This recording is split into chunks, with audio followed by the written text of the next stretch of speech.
जातीय जनगणना पर तेजस्वी ने नीतीश पर कसा तंज, कहा नरेंद्र मोदी के सहयोगी हैं या गुलाम, तय करे सीएम। बेगूसराय में उत्पाद विभाग की बड़ी कार्रवाई, सरपंच के बेटे को शराब कारोबार के आरोप में रंगे हाथ किया गिरफ्तार। पूर्वी बिहार में भयावह हुई स्थिति, लगातार बढ़ रहा गंगा और कोसी नदी का पानी। झारखंड के सीएम सोरेन ने साहिबगंज में बाढ़ की स्थितियों का लिया जायजा, कहा बाढ़ की विभीषिका का आकलन कर पीड़ितों को दिया जाएगा मुआवजा।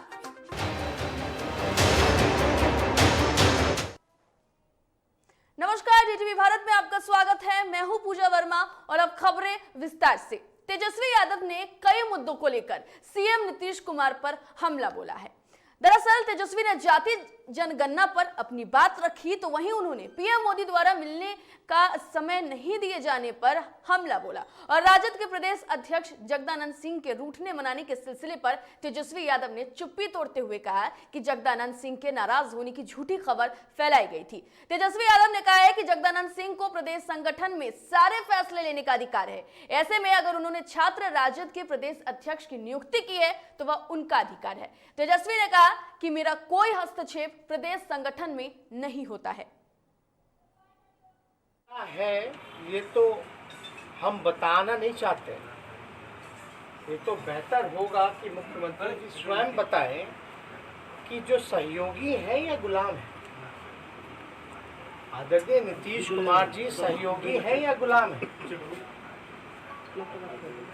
अगर इतनी बड़ी इशू पे अगर पूरा विधानसभा का जो दल है उसके नेता का डेलीगेशन अगर जातीय जनगणना को लेकर के प्रधानमंत्री अगर समय नहीं दे पा रहे हैं, मुख्यमंत्री के नेतृत्व में भी हम जाने को तैयार थे, लेकिन समय नहीं मिल पा रहा।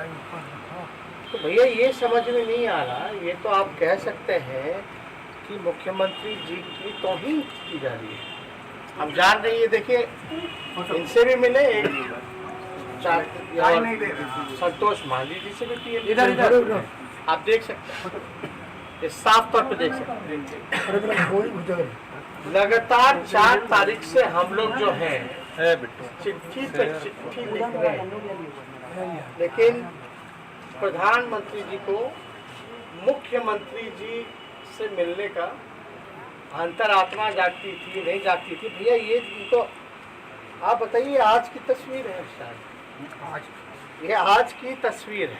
ये विधान परिषद के सभापति महोदय को समय मिला, बेहद अच्छी बात है, इधर भी है। लेकिन जब पूरा विधानसभा का डेलीगेशन कमेटी जाना चाहता है मुख्यमंत्री के नेतृत्व में, तब समय नहीं मिल पाता। ये आखिर क्या कारण क्या है? ये सजा प्लेट खींचने की है। 2012 में जब प्लेट खींचा जा रहा था, ये तब की सजा है या क्या है? जगदा बाबू स्वतंत्र हैं, प्रदेश के संगठन में क्या फेरबदल करनी है, क्या विस्तार करना है, किसको रखना है, कैसे पार्टी को आगे बढ़ाना है, ये प्रदेश अध्यक्ष का काम है।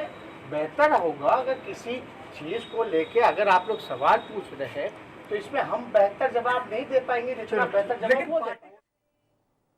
आरजेडी नेता तेज प्रताप यादव ने छात्र मोर्चा के प्रदेश अध्यक्ष आकाश यादव को हटाने के फैसले का विरोध किया। उन्होंने ट्वीट कर लिखा कि जो भी हुआ वो पार्टी के संविधान के खिलाफ हुआ है। तेज प्रताप यादव ने आरजेडी प्रदेश अध्यक्ष जगदानंद सिंह के उस फैसले को संविधान के खिलाफ बताया जिसमें उन्होंने आकाश यादव को हटाकर गगन कुमार को छात्र आरजेडी के प्रदेश अध्यक्ष पद पर नियुक्त किया। अपने ट्विटर हैंडल पर तेज प्रताप ने लिखा कि प्रवासी सलाहकार से सलाह लेने में अध्यक्ष से ये भूल हो गई कि पार्टी संविधान से चलती है और राजद का संविधान कहता है कि बिना नोटिस दिए आप पार्टी के किसी पदाधिकारी को पदमुक्त नहीं कर सकते। आज जो हुआ वो राजद के संविधान के खिलाफ हुआ।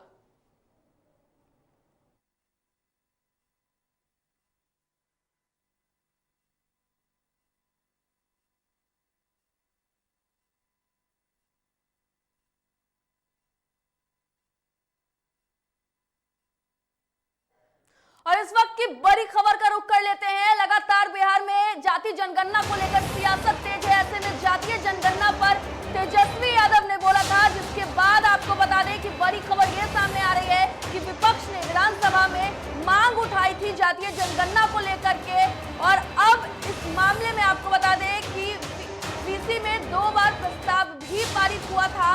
और बड़ी खबर बता रहे हैं आपको, जहां पीएम ने 23 अगस्त को मिलने का समय दिया है। बता दें आपको कि विधानसभा में इसको लेकर के मामला भी उठाया गया था और सीएम के नेतृत्व में पीएम से मिलेंगे प्रतिनिधि मंडल। तो बड़ी खबर इस वक्त की आपको बता रहे हैं, जहां जातीय जनगणना पर तेजस्वी यादव ने बोला था और अब आपको बता रहे हैं कि इस मामले में विपक्ष ने विधानसभा में मांग भी उठाई थी। और बता दें आपको कि विधानसभा में 2 बार प्रस्ताव भी पारित हुआ था, जिसके बाद से अब इस मामले को लेकर पीएम ने 23 अगस्त को मिलने का समय दिया था। तेजस्वी ने क्या कुछ कहा था, ये आपको सुनाते हैं। कई दिन हो गए, थोड़ा सा लगातार हम लोगों ने रमजान से अपोज और पहले भी हमने इस बात को रखा था कि भाई बहुत विलम्ब हो रहा है, जल्द से जल्द मिलना चाहिए समय। तो समय जो है प्रधानमंत्री जी के द्वारा मिल चुका है। कब का मिला है? और ये सोमवार को 11 बजे का हमको सूचना मिली है। सोमवार को यानी 23 तारीख को 11 बजे जो है पूरी डेलीगेशन जो है वो मुलाकात। और इस खबर पर ज्यादा जानकारी के लिए हमारे साथ फोन लाइन पर हमारे संपादक राजेश जी जुड़ गए। राजेश जी, बिहार में लगातार जातीय जनगणना का मुद्दा जोरों शोरों से उठाया जा रहा था। विपक्ष भी और बिहार के सीएम ने भी पीएम से मिलने की मांग की थी और अब तेजस्वी यादव ने बताया कि मिलने का समय मिल गया है। ऐसे में अब क्या कुछ आगे हो सकता है? देखिए, प्रधानमंत्री ने मुख्यमंत्री को समय मांगा था मिलने को लेकर, उस पर हरी झंडी दे दी है और 23 तारीख को यानी सोमवार को 11 बजे का समय मुकर्रर किया गया है। और इस दौरान मुख्यमंत्री के नेतृत्व में एक डेलीगेशन जाएगा और वहां पर जातीय जनगणना करवाने को लेकर अपनी बात रखेगा। हालांकि आपको बता दें, जातीय जनगणना को लेकर भारत सरकार की जो मंशा है वो स्पष्ट हो चुकी है। उधर से सीधा कहा गया है कि हम जातीय जनगणना इस बार नहीं कराने जा रहे हैं और इसी को लेकर विपक्ष ने भी लगातार बिहार सरकार और केंद्र सरकार को घेरने का काम किया था। इस दौरान तेजस्वी यादव भी पिछले दिनों विधानसभा में मुख्यमंत्री से मुलाकात की थी और उन्होंने कहा था कि लोगों की इच्छा है, लोग चाहते हैं कि जातीय जनगणना होना चाहिए। हालांकि इससे पहले भी मुख्यमंत्री ने कई बार कहा है और 2 बार विधान परिषद, विधानसभा से, विधानमंडल से भी ये प्रस्ताव पास हो चुका है। वैसे में अब जब सोमवार को प्रधानमंत्री से मुलाकात होगी, मुख्यमंत्री रहेंगे, उनके साथ अन्य नेता भी रहेंगे, विपक्ष के लोग भी रहेंगे और अपनी बात रखेंगे प्रधानमंत्री महोदय के सामने। प्रधानमंत्री का क्या रुख होता है ये देखना होगा। साथ ही साथ एक जो संभावनाएं जताई जा रही है, कहा यह जा रहा है कि हालांकि मुख्यमंत्री ने भी कहा था कि पहले हम अपनी बात रखेंगे प्रधानमंत्री के सामने और प्रधानमंत्री का जो रवैया होगा, प्रधानमंत्री का जो बयान होगा, यह सरकार क्या सोच रही है, जो उनका कथन होगा उसके बाद हम आगे का निर्णय लेंगे। तो अगर केंद्र सरकार अपनी पहले की बातों पर अगर अड़ा रहता है, वैसे स्थिति में राज्य सरकार के पास एक विकल्प है और वो विकल्प ये है कि वो अपने खर्चे से स्टेट में, बिहार में जातीय जनगणना कराए और ये अधिकार है राज्य सरकार का। इस तरह के हिंदुस्तान में उदाहरण कर्नाटक में देखने को मिले थे। तो अगर केंद्र सरकार का रुख साफ नहीं होता है या फिर जातीय जनगणना पर बात नहीं बनती है, केंद्र सरकार इनकार कर देता है, तो वैसे स्थिति में राज्य सरकार अपने पैसे से यहाँ पर जातीय जनगणना करा सकती है। नंबर 1। नंबर 2, इस विपक्ष भी लगातार इस पर जोर दे रही है। हाँ, विपक्ष लगातार ये बात कह रही है। देखिए, जातीय जनगणना पर सत्ता पक्ष और विपक्ष, खासकर सत्ता पक्ष में जनता दल यूनाइटेड, हम और आप कह सकते हैं वीआईपी जो पार्टी है, चौथी एक बड़ी पार्टी जो सबसे बड़ी पार्टी है एनडीए में, भारतीय जनता पार्टी, उसने पहले ही इनकार कर दिया है कि हम जातीय आधारित जनगणना नहीं करा सकते हैं। एक यहाँ से सवाल ये उठता है कि अगर प्रधानमंत्री की तरफ से ना में जवाब आता है तो क्या नीतीश कुमार यहाँ पर स्टेट में अपने स्तर पर जातीय जनगणना कराएंगे? और अगर जातीय जनगणना कराएंगे तो फिर भारतीय जनता पार्टी का क्या स्टैंड होगा, ये भी एक बड़ा पेचीदा सवाल होगा। और उस वक्त कह सकते हैं कि एक खींचतान शुरू होगा और बयानबाजी भी शुरू हो जाएगा। हालांकि मुख्यमंत्री के पास एक जवाब है।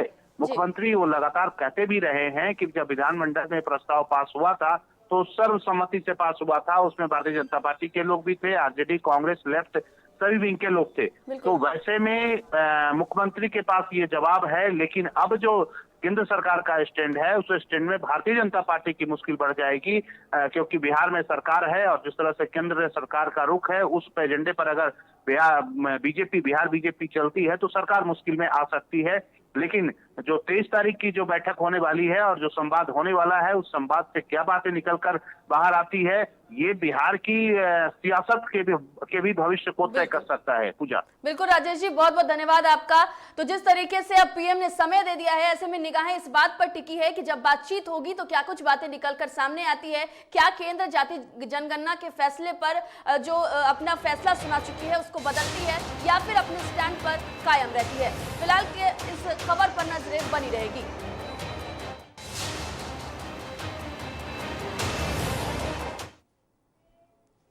गया में बीजेपी को मजबूत करने के उद्देश्य से जन आशीर्वाद यात्रा की शुरुआत हो रही है।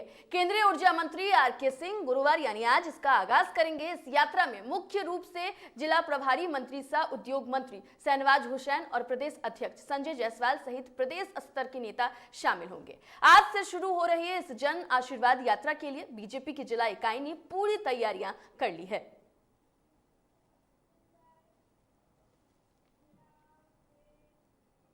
मुहर्रम की छुट्टी के कारण केंद्रीय खाद्य एवं प्रसंस्करण मंत्री पशुपति कुमार पारस के बिहार दौरे के पूर्व निर्धारित कार्यक्रम में थोड़ी फेरबदल की गई है। आपको बता दें कि पशुपति कुमार पारस 20 अगस्त को पटना आने वाले थे, लेकिन उनके बिहार दौरे के कार्यक्रम को अब 23 अगस्त को कर दिया गया है। यानी अब पशुपति पारस 23 अगस्त को पटना आएंगे।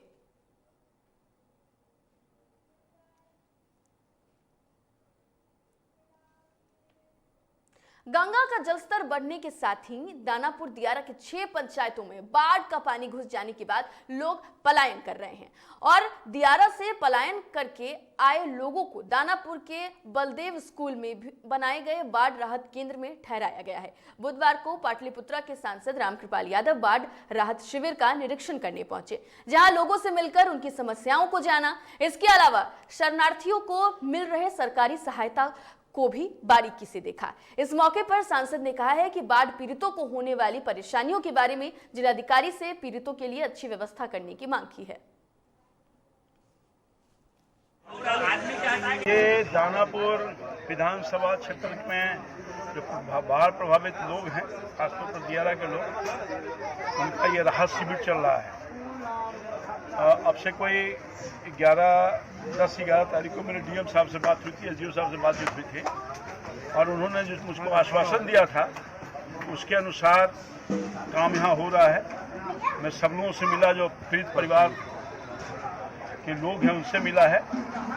यहाँ खाने का दोनों टाइम व्यवस्था हो रहा है, बच्चों के लिए दूध की व्यवस्था हो रही है और मुख्यमंत्री राहत कोष में तत्काल प्रभाव से एक बाल्टी, एक छीपा, एक लोटा, एक गिलास और साड़ी महिलाओं के लिए और पुरुषों के लिए गमछा और लुंगी व्यवस्था की गई है। पूर्वी बिहार में बाढ़ की स्थिति लगातार भयावह हो रही है। गंगा और कोसी नदी के जलस्तर में लगातार वृद्धि हो रही है। भागलपुर शहरी क्षेत्र और कहलगांव के बाद बुधवार को नवगछिया में भी पानी घुस गया। नवगछिया में गंगा और कोसी का पानी चारों तरफ फैलने लगा है।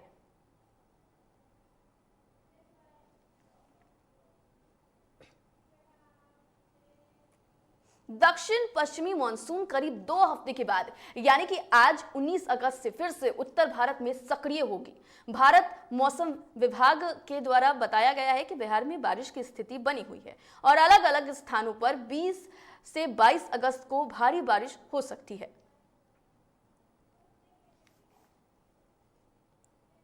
बिहार में शराबबंदी कानून पूर्ण रूप से लागू होने के बाद भी हर दिन शराब से जुड़े मामले सामने आते रहते हैं। ताजा मामला बेगूसराय से सामने आया, जहां उत्पाद विभाग की टीम ने बड़ी कार्रवाई करते हुए एक सरपंच के बेटे को शराब कारोबार के आरोप में रंगे हाथ गिरफ्तार कर लिया।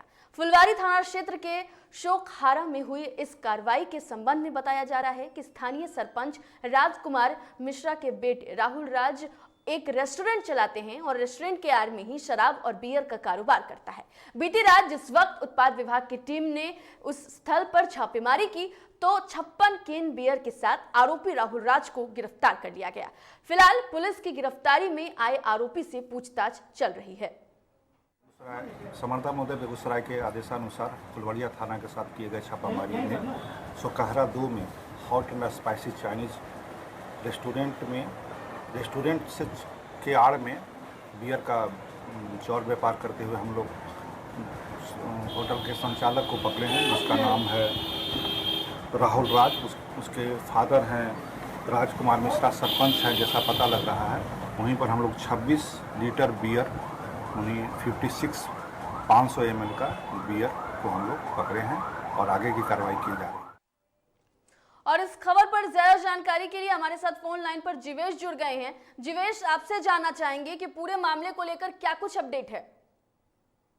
जी बिल्कुल, मैं बता दूं मैम की जो अभी जिस तरह की कार्रवाई चल रही है बेगूसराय में लगातार 3 महीनों से, क्योंकि उत्पाद विभाग की टीम में कुछ बिहार सरकार ने तब्दीली की थी जी। उसके बाद से उत्पाद विभाग काफी एक्शन मोड में नजर आ रहे हैं। हाल ही में उन्होंने बलिया क्षेत्र में छापेमारी की है, हाल ही में उन्होंने मुफस्सिल क्षेत्र में छापेमारी की है, फिर लाखों थाना क्षेत्र में छापेमारी की है। एवं प्रकार दर्जनों थाना क्षेत्र ऐसे हैं जहां लगातार छापेमारी सुबह शाम चलती रही है। इसी क्रम में आज जो घटनाएं सामने आई है वह बरौनी के सोकहरा क्षेत्र की घटना है, जो फुलवड़िया थाना में पड़ता है, जहां राजकुमार मिश्र सरपंच हैं, उनके बेटे राहुल राज जो है एक रेस्टोरेंट चलाते हैं लगभग 10 वर्षों से। और जो तस्वीरें सामने आई है उसमें रेस्टोरेंट के आड़ में बड़े पैमाने पर शराब और बियर का कारोबार करते थे और इसकी सूचना गुप्त रूप से उत्पाद विभाग को लगी और उत्पाद विभाग ने आनंद फानंद में बीती रात सिविल रेस में छापेमारी की, जिसमें बड़े पैमाने पर 56 कैन बियर के साथ आरोपी राहुल राज को गिरफ्तार किया गया। जीवेश, क्या जो गिरफ्तार आरोपी है उससे पुलिस पूछताछ कर रही है? क्या कुछ मामला सामने आ रहा है कि जो इस घटना जो कर रहे थे शराब की तस्करी, तो कौन कौन से वो इलाके हैं जहां पर इस तस्करी को अंजाम दिया जा रहा था? क्या कुछ बातें निकल कर आ रही है आरोपी से पूछताछ में? जी बिल्कुल, मैं बता दूं कि रात उनको हिरासत में लेने के बाद पुलिस टीम इस वक्त उनसे पूछताछ गहन रूप से कर रही है, लेकिन जो सूचना सूत्र के हवाले से आई है उसमें यह कहा जा रहा है कि तकरीबन दर्जनों ऐसे लोग हैं जो इस मामले में संलिप्त हैं। फिलहाल उनके अप टू डेट अभी नहीं आए हैं कुछ उस तरह के, लेकिन दर्जनों लोगों के मामले सामने आ रहे हैं। तो कहीं न कहीं सरकार के उस शराबबंदी के दावे को बिल्कुल जीवेश, ये लोग बहुत बहुत धन्यवाद आपका तमाम जानकारी के लिए। तो बता दें आपको कि इस पूरे मामले को लेकर पुलिस जो है वो गिरफ्तार आरोपी से पूछताछ कर रही है। मुंगेर पुलिस को बड़ी सफलता हाथ लगी। गुप्त सूचना के आधार पर छापेमारी कर भारी मात्रा में शराब बरामद किया गया है और मौके से दंपत्ति को भी गिरफ्तार किया गया है। बताया जा रहा है कि दंपत्ति अवैध शराब तस्कर का धंधा करते थे। मामले में डीएसपी ने जानकारी देते हुए कहा है कि एक शख्स अपनी पत्नी के साथ मिलकर अवैध शराब की तस्करी कर रहे थे। आलोक में थाना प्रभारी तारापुर थाना के द्वारा त्वरित कार्रवाई की गई एवं गोगाचक कमरिया पथ से बने एक अस्थायी झोपड़ी से 10 कार्टन विदेशी शराब और फ्रेश चॉइस ब्लू बरामद किया गया है। इसमें राकेश कुमार और उनकी पत्नी को गिरफ्तार किया गया। ये दोनों सब मिलकर शराब का अवैध धंधा कर रहे थे। जमुई के झाझा से रेल पुलिस ने रेलवे कैंटीन से भारी मात्रा में शराब बरामद किया है। आरपीएफ निरीक्षक प्रभारी और जीआरपी थानाध्यक्ष ने सम्मिलित रूप से गुप्त सूचना पर छापेमारी की है और भारी मात्रा में शराब की बोतलों को बरामद किया है। वहीं कैंटीन के संचालक सहित एक अन्य युवक को भी रेल पुलिस ने मौके पर गिरफ्तार कर लिया है और आगे की कार्रवाई में जुट गई है। तो लगातार बिहार में शराब तस्करी के मामले सामने आते रहे हैं। वहीं पुलिस जो है वो लगातार इसको लेकर कार्रवाई भी कर रही है, लेकिन तस्करों के बीच जो डर है वो देखने को बिल्कुल नहीं मिल रहा। और ताजा मामला जमुई से सामने आया, जहां रेलवे कैंटीन से भारी मात्रा में शराब बरामद किया गया। खगड़िया के चुक्ती गांव में आपसी रंजिश को लेकर 35 वर्षीय युवक की मौत हो गई। बताया जा रहा है कि आपसी विवाद को लेकर दो पक्षों में विवाद हुआ, जहां विवाद लड़ाई झगड़े में तब्दील हो गई। वहीं एक व्यक्ति के द्वारा लाठी डंडे से प्रहार कर दिया गया, जिसमें रोहित नामक व्यक्ति बुरी तरीके से जख्मी हो गया, जहां इलाज के लिए ले जाने के दरमियान उसकी मौत हो गई। नहीं जाबे दै छै हमरा भैंस गाय लेकर केना वह गेले रोहित की ओने सहबाज रे भैंस गाय लेकर रस्सी पकड़ बस सबका एक लाठी देते हमरा बेटा के। बेटा के नाम रिया? साहेब भागले और केस करल होती होई समझ के कहलिए सब केस करल भेजल खन की करल भेजल को पहले बतबो। पत्रकार से छिए रे सब पढ़ के समझ के जेबे बठन बाबा चुनिया गेले चुनिया के पास हो के रोता करके हे ओ भाई लड़ाई होला जे होला छोड़ो बस हमरा बेटा के परभेसवा या बगवा के बेटा के मार देलकै। दरभंगा जिला में स्थित ललित नारायण मिथिला विश्वविद्यालय में स्टूडेंट फेडरेशन ऑफ इंडिया के सैकड़ों कार्यकर्ताओं ने विश्वविद्यालय के अंतर्गत आने वाली कॉलेज समस्तीपुर, मधुबनी, सीतामढ़ी के कई कॉलेजों में छात्र छात्राओं ने अवैध वसूली की जाती है ऐसा कहा, जिससे आक्रोशित होकर प्रदर्शन किया गया। साथ ही आपको बता दें कि SFI के पदाधिकारी ने कहा है कि इस विषय की जानकारी LNMU को दिया गया था, उसके बाद भी कोई कार्रवाई नहीं हुई है और विश्वविद्यालय प्रशासन की ओर से मांग पत्र को देखने के बाद प्रतिनिधि मंडल से बैठक का आश्वासन दिया गया है।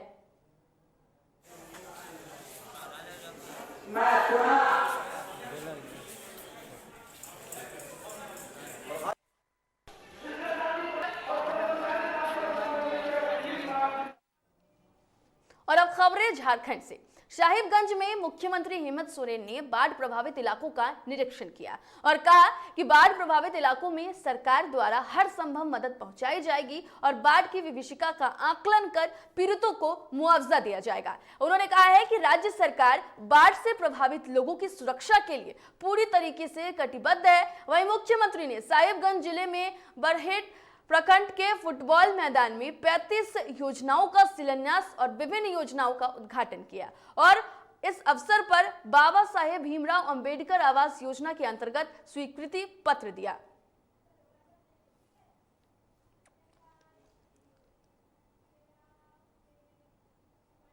तो फिलहाल इस बुलेटिन में इतना ही। देश और दुनिया की तमाम खबरों के लिए देखते रहिए DTV भारत। मुझे दीजिए इजाजत। नमस्कार।